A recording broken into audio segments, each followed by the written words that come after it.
বাংলাদেশে দীপু দাসের প্রাণহানি, থামল লগ্নজিতার গান। হিন্দু হত্যা ও ইসলামিক আগ্রাসনের প্রতিবাদে কাঁথিতে বিজেপির ধিক্কার মিছিল। বাংলাদেশে দীপু দাসের মর্মান্তিক মৃত্যু ও সংখ্যালঘু হিন্দুদের ওপর নির্যাতনের অভিযোগকে কেন্দ্র করে উত্তাল হল কাঁথি।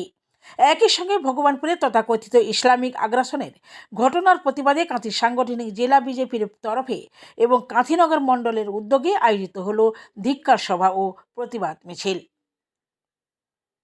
বুধবার বিকেলে কাঁথি শহরের ক্যানেলপাড় এলাকায় আয়োজিত এই প্রতিবাদ কর্মসূচিতে বিজেপির শতাধিক কর্মী সমর্থক অংশ নেন। মিছিল শেষে পথসভায় বক্তারা বাংলাদেশে হিন্দুদের উপর নির্যাতন ও হত্যার ঘটনায় তীব্র নিন্দা জানান এবং অবিলম্বে দোষীদের বিরুদ্ধে কঠোর ব্যবস্থা গ্রহণের দাবি তোলেন। এই ধিক্কার সভা ও প্রতিবাদ মিছিলে উপস্থিত ছিলেন কাঁথির সাংগঠনিক জেলা বিজেপির সভাপতি সোমনাথ রায়, কাঁথি নগর মণ্ডলের সভাপতি রামচন্দ্র পণ্ডা, জেলা বিজেপির সহসভাপতি অসীম মিশ্র, সহসভানেত্রী মুনমুন দাস, প্রাক্তন বিধায়ক মনশ্রী মাইতি এবং কাঁথি পুরসভার কাউন্সিলর তাপস দোলই ও সুশীল দাস সহ দলের অন্যান্য নেতৃত্ব। বক্তারা তাদের বক্তব্যে বলেন, সংখ্যালঘু হিন্দুদের উপর নির্যাতনের ঘটনা কোনোভাবেই মেনে নেওয়া যায় না। মানবাধিকার রক্ষায় অবিলম্বে আন্তর্জাতিক স্তরে প্রতিবাদ জোরদার করার পাশাপাশি কেন্দ্র ও রাজ্য সরকারের হস্তক্ষেপ দাবি করা হয়। কর্মসূচি জুড়ে ছিল স্লোগান, প্লাকার্ড ও প্রতিবাদী কণ্ঠ, যা কাঁথির রাজপথে স্পষ্ট করে তুলল ক্ষোভ ও প্রতিবাদের বার্তা। কাঁথি থেকে শিলা মহাপাত্রের রিপোর্ট, সংবাদ কর্নার। তাকে প্রোগ্রামে ডাকা হয় যে উনি তো গান করে, উনি আমাদের বাংলা চলচ্চিত্র, বাংলার একটা আমাদের গানের জগতে বিশাল বড় তার নাম, তাকে ওই স্কুলে মাহবুব তাকে আমন্ত্রিত করে, সেই আমন্ত্রণের জন্য তিনি গান গাওয়া শুরু করে। আজকে আমাদের প্রতিবাদ হচ্ছে এইখানে যে লগ্নজিতার উপরে গত পরশুদিন সন্ধ্যায় যে ঘটনা ঘটেছে, যে পশ্চিমবঙ্গের মাটিতে নাকি কোনো শ্যামা সঙ্গীত, রবীন্দ্রসঙ্গীত, ঠাকুরের গান গাওয়া যাবে না।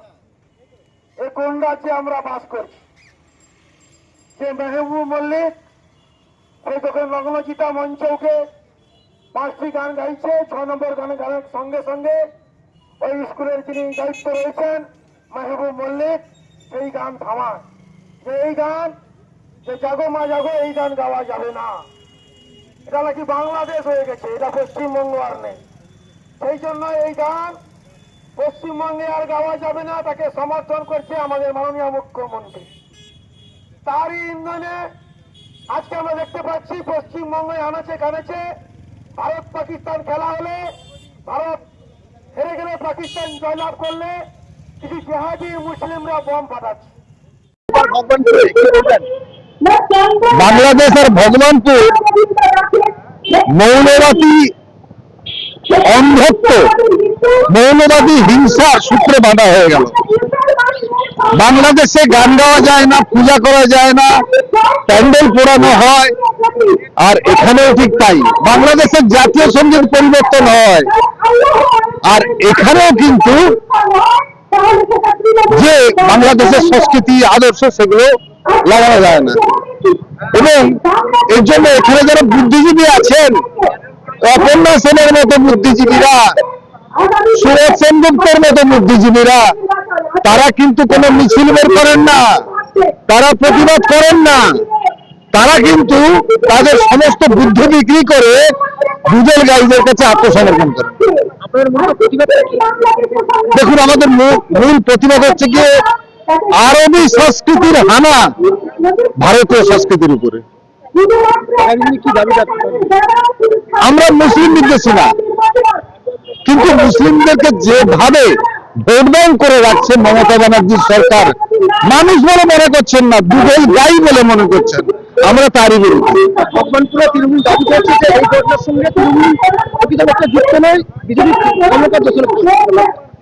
ও তো বলে, ওকে তো ঠাকুর ঘরে কে, আমি তো কলা খাইনি, এটা তৃণমূলের বলার বরাবরই একটা টেন্ডেন্সি রয়েছে। সারা বাংলা জুড়েই তো সব জায়গায় তৃণমূল বলে যুক্ত নয়। চন্দন দাসকে কে মেরেছিল? কারা বিদ্যাসাগরের মূর্তি ভেঙে দেয়? কারা প্যান্ডেল ভাঙে? ভাঙে কিন্তু তৃণমূল, মুসলমান নয়, ভাঙে তৃণমূল, যুক্ত হয়ে যায়। সোমনাথ রায়। ডিস্ট্রিক্ট প্রেসিডেন্ট কাছে।